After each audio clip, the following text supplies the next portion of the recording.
Le débat est en train de grandir. On va entendre dans quelques instants Robert Ménard qui est à droite de l'échiquier, mais qui sur ces sujets-là est très pro-ukrainien et qui disait tout à l'heure en substance, c'est le moment d'une guerre presque préventive. Si on n'arrête pas Poutine maintenant, ce sera encore plus dur plus tard. C'est ce que vous disiez aussi, Ludmila.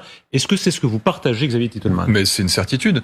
Et il faut absolument qu'on arrive à faire s'effondrer l'armée russe en Ukraine, en tout cas sur une partie du territoire. Robert Ménard, il y a un domaine où vous êtes distingué d'une partie de la droite nationaliste, c'est la question de l'Ukraine. Vous aviez dit de manière très nette que vous étiez pour les livraisons d'avions en Ukraine. On voit que ce thème revient très fortement. On verra ce qui se dit lundi, la conférence sur l'Ukraine à Paris. Mais l'évolution, c'est le langage de l'OTAN à ce sujet. L'OTAN va encore plus loin par la bouche de Stoltenberg, son secrétaire général, en disant que légitime défense, l'Ukraine devra pouvoir utiliser des avions, des F-16 en l'occurrence, pour frapper des cibles militaires en dehors même de l'Ukraine. Est-ce que vous pensez cela ? Oui, je le pense depuis le début. Alors vous l'avez souligné, et je le pense encore plus maintenant.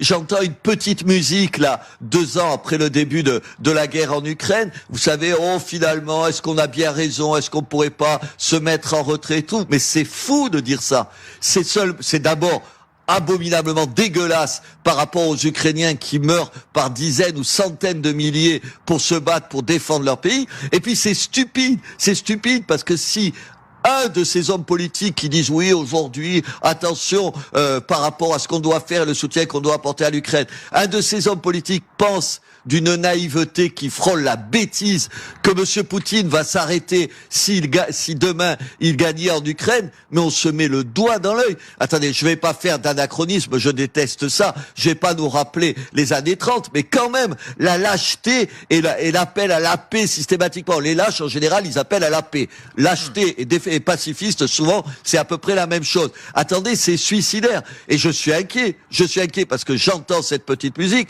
je l'entends même de nos amis agriculteurs qui disent regardez ce que ça fait, on a donné ce matin, j'entendais, on va donner 3 milliards à l'Ukraine. Et alors, qui est en train de risquer sa peau pour nous, y compris pour les agriculteurs, c'est les Ukrainiens. Et bien sûr, je pense que si demain, M. Trump arrivait à la tête des États-Unis, vous imaginez la catastrophe pour l'Ukraine et la catastrophe pour l'Europe. Le combat en Ukraine, c'est notre combat. Alors, je l'ai entendu, tout le monde était d'accord il y a 2 ans pour dire ça. Mais comme ça dure, petit à petit, on le dit moins. Mais c'est quand on est ami des gens, c'est quand ils sont en difficulté qu'on est derrière eux. C'est maintenant qu'il faut être encore plus derrière Kiev et les Ukrainiens. Un mot encore vraiment personnel, Robert Ménard. Je me rappelle, quand vous parlez de votre propre vie, combien les guerres vous ont marqué, y compris votre propre père, la guerre d'Algérie, la prévention de la guerre, ce que dit Zelensky quand il dit il faut être très fort maintenant, sinon ce sera pire plus tard. Est-ce que pour vous, ça fait écho à tout ça ?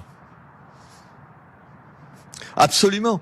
Je suis d'une génération qui a encore connu la guerre. Après moi, les gens n'ont plus connu la guerre. Et on a oublié que la guerre, peut-être aussi parce que j'ai été le patron de Reporters sans frontières, la guerre, c'est la règle du monde. La paix, c'est l'exception.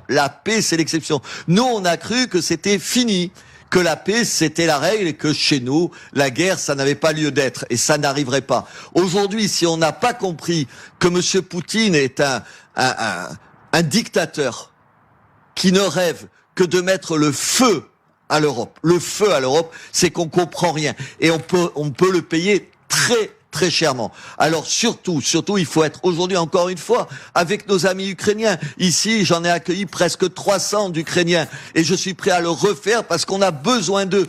Attendez, pardon, c'est pas des mots, monsieur. Ils meurent pour nous.